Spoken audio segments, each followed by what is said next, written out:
Welcome to Sigil Sanctum, where we uncover the hidden truths that have been buried for millennia. I'm your host, and today we're embarking on a journey into one of the most controversial and fascinating texts ever written, the Book of Enoch. This isn't just another religious text. It's a window into a world of fallen angels, giant offspring, and cosmic secrets that were deemed too dangerous for mainstream religion. The Book of Enoch, also known as 1 Enoch, is an ancient Jewish apocalyptic text that dates back to the 3rd century BCE. But here's what makes it extraordinary. It was considered canonical scripture by early Christians and Jews for centuries. The Apostle Jude quotes directly from it in the New Testament. Early church fathers like Tertullian, Clement of Alexandria, and Irenaeus regarded it as authentic divine revelation. So why was it removed from the biblical canon? Why do most Christians today know nothing about this text that was once held in the same regard as Genesis or Psalms? The answer lies in the controversial nature of its content. The Book of Enoch reveals truths about the spiritual realm that some believed were too dangerous for public consumption. The text centers around Enoch, the great-grandfather of Noah, who is described in Genesis as a man who walked with God and was taken up to heaven without experiencing death. But the Book of Enoch tells us exactly what happened during those divine encounters. It reveals that Enoch was chosen as a messenger between heaven and earth, tasked with delivering God's judgment to the fallen angels and witnessing the cosmic secrets of creation. The story begins in the days of Jared when the earth was still young and humanity was multiplying across the face of the land. In those days, the daughters of men were beautiful, and their beauty caught the attention of a group of angels known as the Watchers. These weren't ordinary angels, they were part of the divine council. Celestial beings of immense power and authority, who were tasked with watching over humanity. But something went terribly wrong. The Watchers, led by their chief Semyeza, began to lust after mortal women. This wasn't a casual desire, it was a consuming passion that would lead them to abandon their heavenly posts and rebel against the Most High. The text describes how 200 of these angels gathered on Mount Hermon, a sacred peak that stood like a pillar between heaven and earth. On that fateful day, these celestial beings made a pact that would change the course of human history forever. They swore binding oaths to each other, knowing full well that what they were about to do would bring divine wrath upon them. Each angel bound himself with curses and imprecations, ensuring that none would back down from their rebellious plan. The names of their leaders are preserved in the text: Semyeza, their chief Arachiel, who taught the signs of the earth; Shamziel, who revealed the signs of the sun; and Siriel, who showed the course of the moon. There was also Azazel, perhaps the most significant of all the fallen angels, who would teach humanity the arts of war and destruction. These weren't random acts of rebellion. The Watchers had observed humanity for generations, and they had grown envious of the physical pleasures that mortals experienced. They desired to taste the forbidden fruit of carnal knowledge, to experience what it meant to be flesh and blood rather than pure spirit.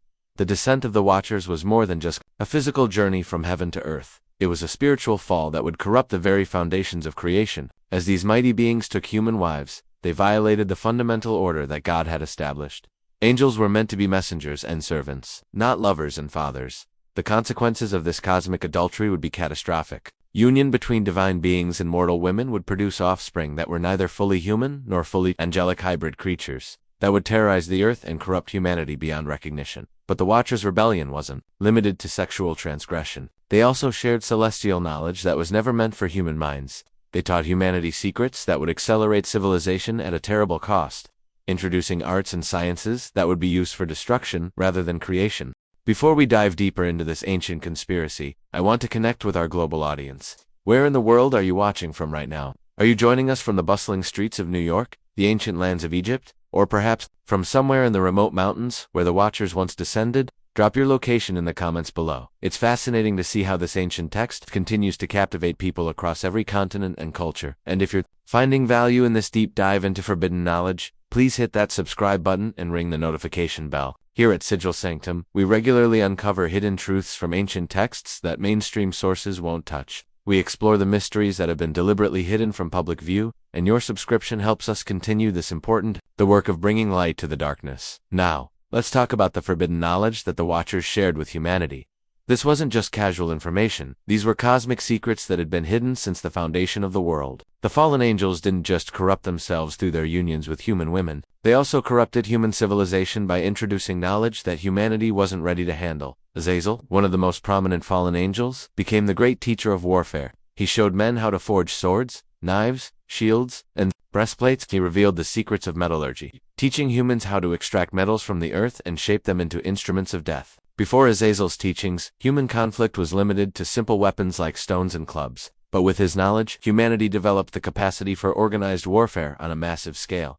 But Azazel's corruption went far beyond weapons. He taught women the arts of vanity and seduction. He showed them how to use antimony to beautify their eyelids, how to craft jewelry and ornaments, and how to use cosmetics to enhance their appearance. This might seem harmless to modern readers, but the text suggests that these practices were part of a broader corruption of human values, turning people away from spiritual pursuits toward materialism and vanity.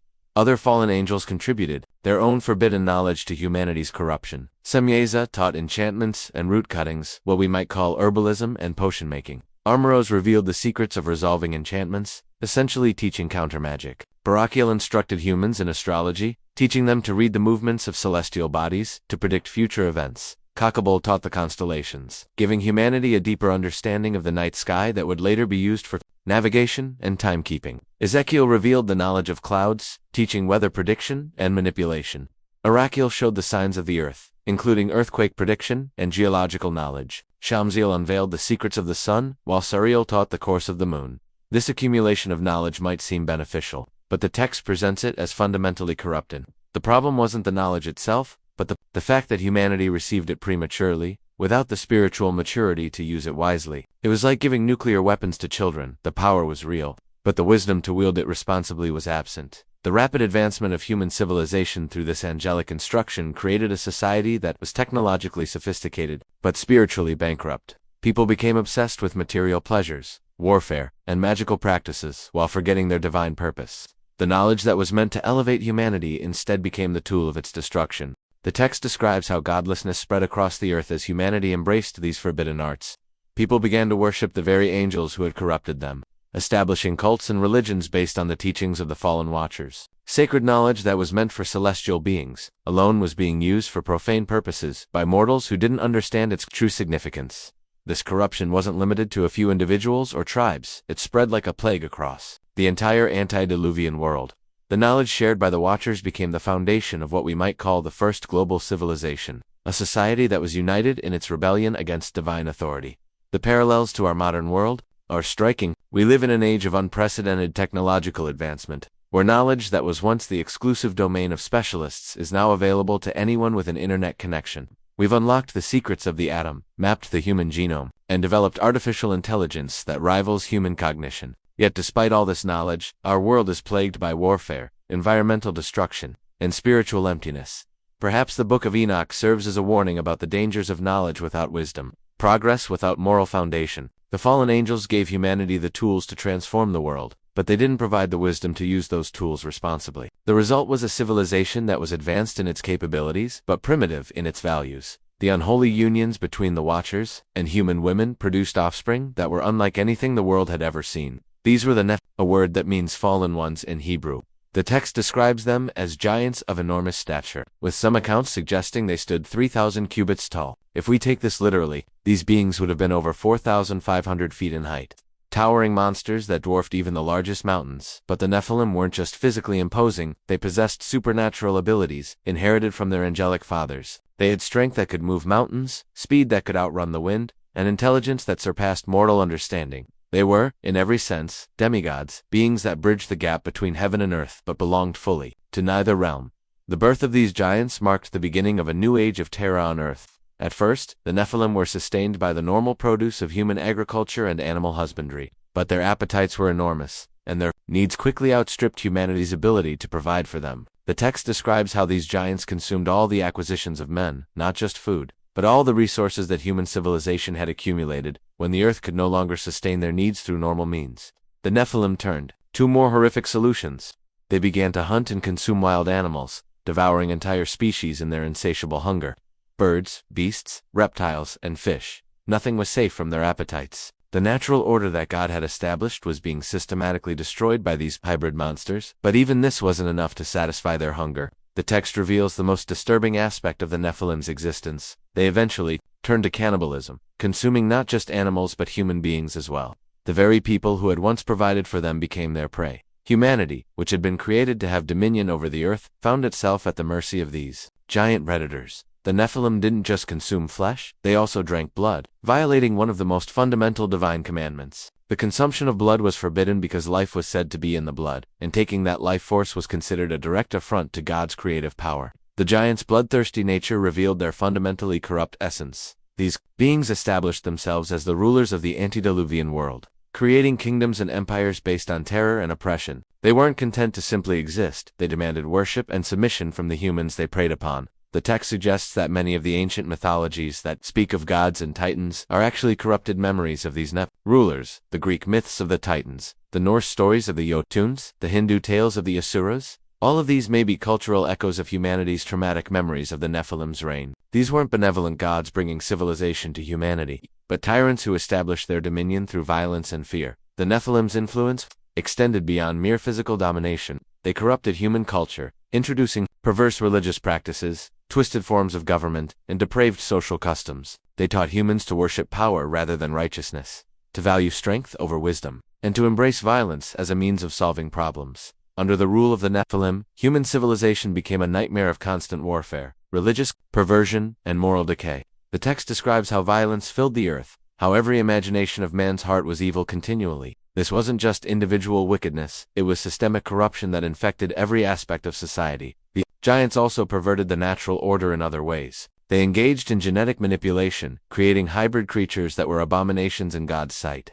They mixed different species together, producing monsters that violated the boundaries that the Creator had established. This may be the origin of the chimeras, griffins, and other hybrid creatures that appear in ancient mythologies. The Nephilim's supernatural abilities allowed them to perform what appeared to be miracles, further cementing their status as gods in the eyes of primitive humans. They could manipulate weather, move massive stones, and demonstrate powers that seemed divine to mortal observers. This led to the establishment of mystery religions and occult practices that would persist long after the giants themselves were destroyed. The text suggests that the Nephilim were not just physically powerful but also intellectually superior to ordinary humans. They possessed knowledge inherited from their angelic fathers, combined with the cunning and ambition of their human mothers. This made them natural leaders and innovators, but they used their gifts for evil rather than good. The reign of the Nephilim represents a unique period in human history when the supernatural and natural worlds were openly intermingled. It was a time when miracles were common, when giants walked the earth, and when the boundaries between heaven and earth were blurred. But it was also a time of unparalleled darkness, when might made right and the strong preyed upon the weak without restraint. The memory of these terrible beings has been preserved, not just in religious texts but in the collective unconscious of humanity. Our fascination with giants, monsters, and superheroes may stem from ancient genetic memories of the time when such beings actually existed.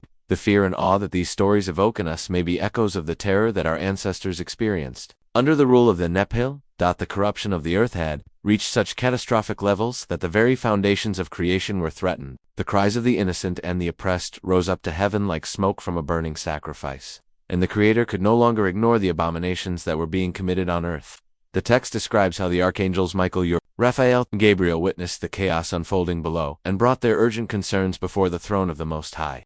These mighty archangels, who had remained loyal to their Creator while their brethren fell, served as witnesses to the cosmic crime that had been committed. They saw the bloodshed, the violence, the perversion of natural order, and the systematic destruction of everything that God had called good. Their testimony before the divine throne was both an indictment of the fallen watchers and a plea for justice on behalf of suffering humanity. The response from the Almighty was swift and terrible. Divine judgment was pronounced not only upon the rebellious watchers but also upon their giant offspring and the corrupted human civilization that had embraced their teachings. But this judgment was not arbitrary. It was carefully planned and executed with both justice and mercy in mind. The first target of divine wrath was Azazel, the fallen angel who had taught humanity the arts of war and vanity. The text describes how God commanded the archangel Raphael to bind Azazel's hand and foot and cast him into the darkness of the desert of Dudael. There, rough and jagged rocks were placed upon him, and he was covered with darkness to await the final judgment. This wasn't merely imprisonment, it was a symbolic reversal of his corruption, placing the one who had taught violence and bloodshed in a place of desolation and powerlessness. The punishment of Azazel was particularly significant because it established a precedent for how divine justice would be administered. The fallen angel who had corrupted humanity through forbidden knowledge would himself be stripped of power and condemned to darkness.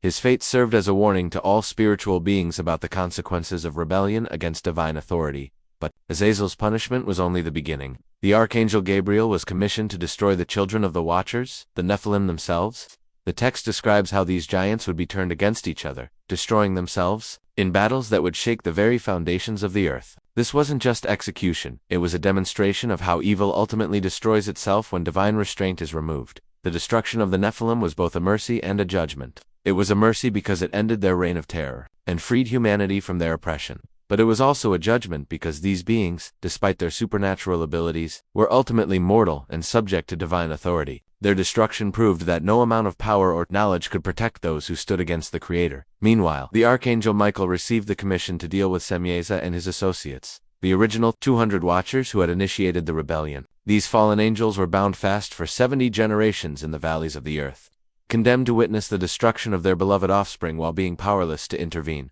Their punishment was designed to be both immediate and long-term, serving as a reminder of the consequences of rebellion for millennia to come. The binding of the Watchers was more than just physical imprisonment. It was a spiritual judgment that stripped them of their former authority and power.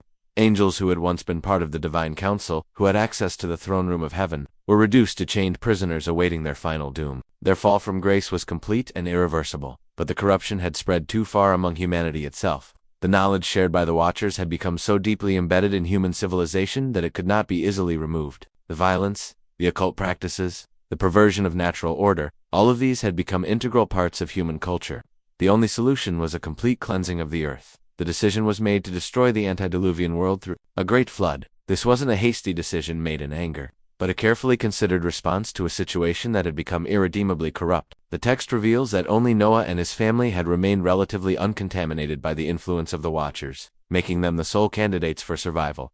The flood narrative in the Book of Enoch provides additional context for the biblical account in Genesis. It explains why such drastic measures were necessary and why God chose to preserve only 8 people from the entire antediluvian population. The corruption wasn't just moral, it was genetic and spiritual, affecting the very essence of what it meant to be human. Enoch himself was chosen to serve as God's messenger to the fallen angels, delivering news of their doom before the flood began. This was an extraordinary responsibility. Imagine being tasked with telling supernatural beings of immense power that their fate was sealed. The text describes how Enoch courageously fulfilled this divine mission, meeting with the Watchers and reading their petition for mercy before delivering God's final judgment. The petition of the Watchers reveals their desperate attempt to avoid the consequences of their actions. They begged for forgiveness, for a second chance, for some way to undo the damage they had caused. But their plea was rejected because their rebellion had been willful and knowing. They had understood the consequences of their actions and chosen to proceed anyway.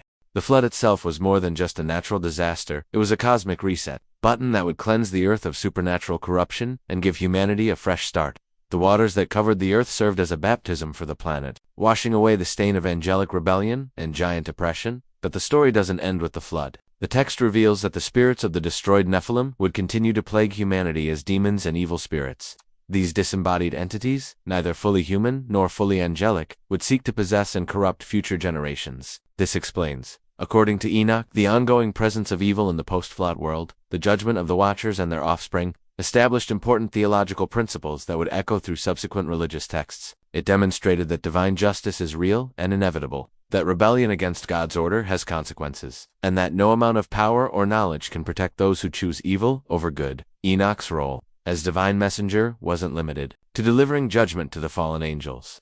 He was also granted extraordinary visions of the heavenly realms and cosmic secrets that few mortals have ever been privileged to witness. These experiences transformed him from a simple man into one of the most important figures in ancient religious literature, providing humanity with detailed descriptions of the spiritual dimensions that exist beyond our physical world. The text describes how Enoch was taken on mystical journeys through multiple levels of heaven, each more magnificent and terrifying than the last. These weren't mere dreams or hallucinations, they were actual translations of his consciousness into spiritual realms, where he could witness the operations of divine government and cosmic law. In the first heaven, Enoch observed the storehouses of natural phenomena. The chambers where snow, hail, rain, and wind were kept until their appointed times of release.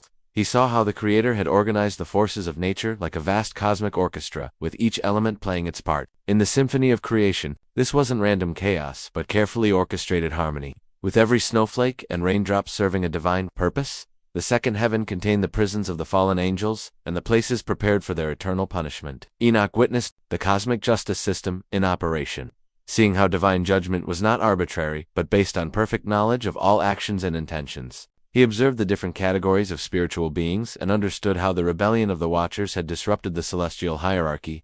In the third heaven, Enoch encountered the tree of life and the paradise of the righteous. He saw the place that had been prepared for those who remained faithful to divine law, a realm of perfect peace and joy where death and suffering were unknown. The tree of life stood at the center of this paradise, its fruit providing eternal sustenance to the blessed. The fourth heaven revealed the movements of the sun, moon, and stars in their courses. Enoch learned the secrets of the cosmic calendar, understanding how time itself was measured and regulated by celestial movements. He discovered that the year contained 364 days, divided into 4 seasons of 91 days each, with additional days added to maintain astronomical accuracy. In the fifth heaven, Enoch witnessed the great luminaries that governed the cycles of day and night. He saw how the sun traveled through different gates or portals as it moved across the sky, and he learned the names and functions of the angels who supervised these cosmic processes. This wasn't just astronomy, it was sacred geometry, revealing the mathematical precision underlying all of creation. The sixth heaven contained the archives of human history, where every deed and thought of every person was recorded for judgment.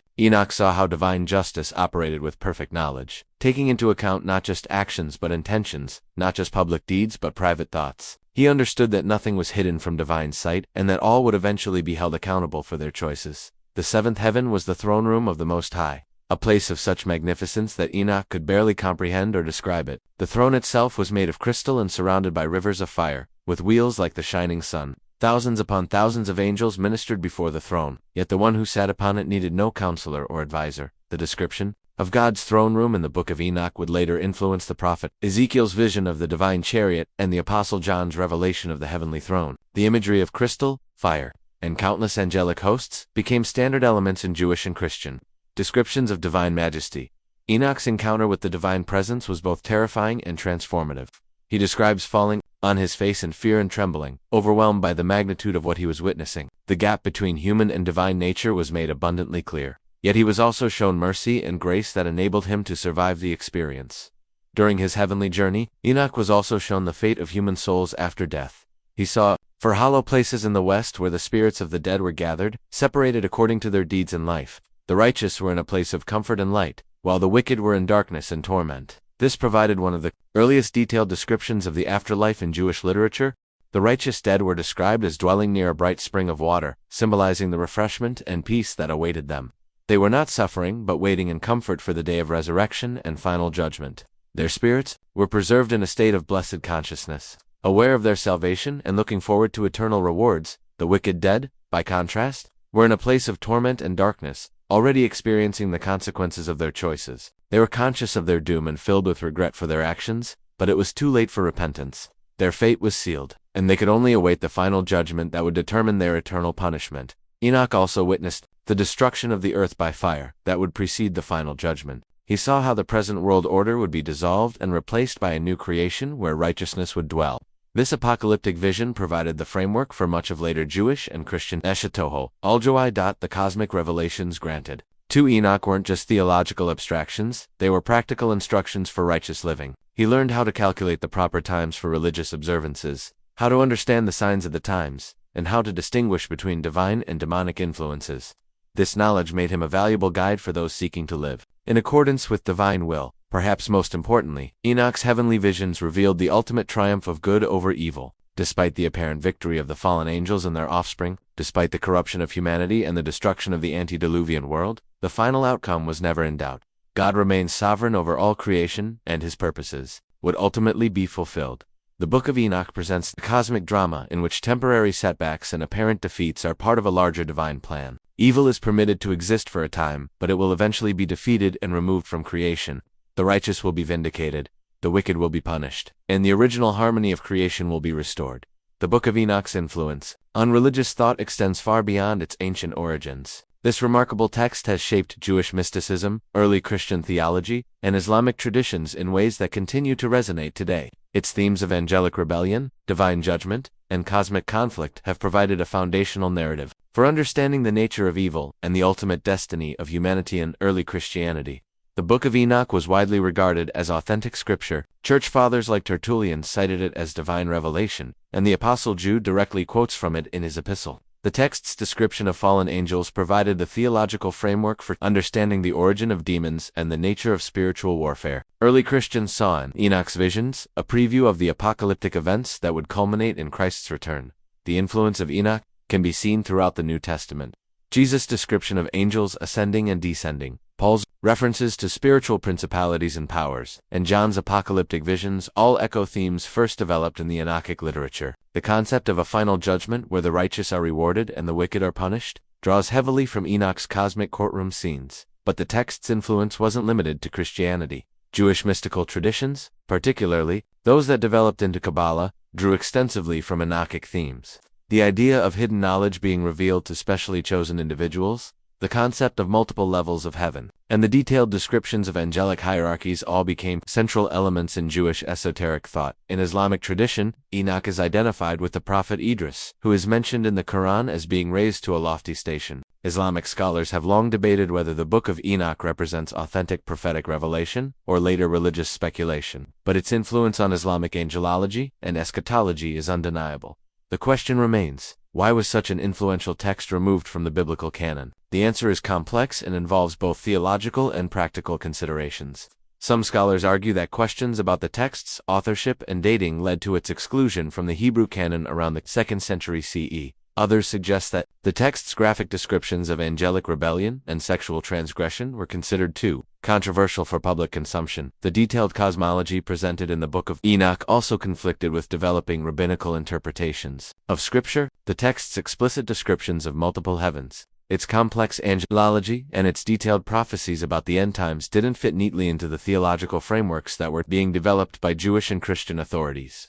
There may also have been concerns about the text's potential to encourage unhealthy fascination with angelic beings and supernatural phenomena. The detailed descriptions of angelic names, powers, and functions could easily be misused for magical or occult purposes. Religious leaders may have felt that removing the text from general circulation would prevent such misuse. Despite its removal from most biblical canons, the Book of Enoch has experienced a remarkable resurgence in modern times. The discovery of multiple copies among the Dead Sea Scrolls confirmed the text's ancient origins and renewed scholarly interest in its contents. The Ethiopian Orthodox Church, which never removed Enoch from its canon, has provided valuable insights into how the text was understood and interpreted by ancient Christian communities. In our contemporary world, the Book of Enoch has found new audiences among diverse groups. UFO researchers point to its descriptions of fiery chariots and beings descending from heaven as evidence of ancient alien contact. They argue that the Watchers were actually extraterrestrial visitors who interbred with humans and shared advanced technology that was misunderstood as divine revelation. This interpretation, while controversial, highlights the text's remarkable prescience in dealing with themes that seem remarkably relevant to our modern age. The description of genetic hybridization between different species, the sharing of advanced technology with primitive civilizations, and the catastrophic consequences of uncontrolled technological advancement all resonate with contemporary concerns. Geneticists and bioethicists have found disturbing parallels between the Nephilim accounts and modern genetic engineering techniques. The text's warnings about the dangers of crossing species boundaries and creating hybrid beings seem particularly relevant in an age of CRISPR gene editing and synthetic biology. Are we repeating the mistakes of the antediluvian world by pursuing genetic modifications without considering the ethical implications? The Book of Enoch's themes of forbidden knowledge also speak to our information age. We live in a time when knowledge that was once the exclusive domain of specialists is now available to anyone with an internet connection. We've unlocked the secrets of the atom, mapped the human genome, and developed artificial intelligence that rivals human cognition. Yet despite all this knowledge, our world is still plagued by warfare, environmental destruction, and spiritual emptiness. The text's warning about knowledge without wisdom seems particularly relevant today.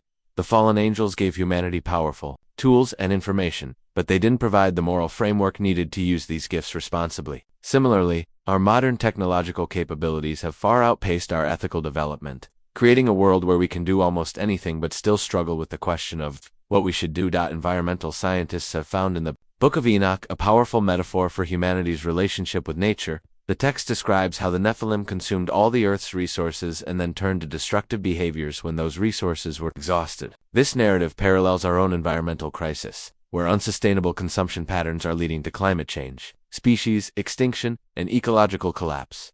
The text's emphasis on divine judgment and cosmic justice also speaks to our contemporary concerns about accountability and consequences. In an age where powerful individuals and institutions often seem to escape the consequences of their actions, the Book of Enoch's message that ultimate justice is inevitable provides both warning and comfort. Perhaps most importantly, the Book of Enoch reminds us that we are not alone in the universe. Whether we interpret its accounts literally or symbolically, the text affirms that there are spiritual dimensions to existence that transcend our physical world. It suggests that our choices and actions have cosmic significance, that we are part of a larger drama involving good and evil, justice and mercy, rebellion and redemption. The text's message that righteousness will ultimately triumph over wickedness, that the oppressed will be vindicated and the oppressors will be judged, continues to inspire hope in those who struggle against injustice. Its vision of a restored creation where peace and harmony reign supreme provides a goal worth striving for, even in the face of seemingly insurmountable challenges. As we continue to grapple with questions about the nature of evil, the purpose of existence, and the ultimate destiny of humanity, the Book of Enoch offers ancient wisdom that remains surprisingly relevant. Its warnings about the dangers of unchecked ambition, its emphasis on moral accountability, and its vision of cosmic justice provide valuable insights for navigating our complex modern world. The text ultimately reminds us that with great knowledge comes great responsibility. The ancients who preserved these texts did so not merely to satisfy curiosity about the past, but to provide guidance for the future. They understood that the patterns of human behavior repeat themselves across generations, and that the lessons learned from ancient mistakes can help us avoid repeating them. Whether we view the Book of Enoch as literal history, symbolic mythology, or inspired prophecy, its central message remains clear. Our choices matter, justice is real, and the story of good versus evil is far from over. In a world that often seems chaotic and meaningless, this ancient text provides a framework for understanding our place in the cosmic drama and our responsibility to choose wisely. As we face the challenges of the 21st century and beyond, the Book of Enoch's timeless themes of rebellion and redemption, knowledge and wisdom, judgment and mercy continue to offer valuable insights. The text serves as both warning and hope, warning about the consequences of abandoning divine order, but also hope that righteousness will ultimately prevail. Thank you for joining me on this journey through one of history's most fascinating and controversial texts. Here at Sigil Sanctum, we believe that understanding our past is essential for navigating our future. The Book of Enoch may have been removed from the biblical canon, but its message continues to speak to the human condition with remarkable clarity and power. What are your thoughts on these ancient revelations? Do you see parallels between the warnings in the Book of Enoch and the challenges facing our modern world? Share your insights in the comments below. And don't forget to subscribe for more deep dives into the mysteries of ancient wisdom and forbidden knowledge. Until next time, keep seeking the truth. But remember, with great knowledge comes great responsibility. The path of wisdom is narrow, but it leads to life. Choose carefully, for your choices echo through eternity.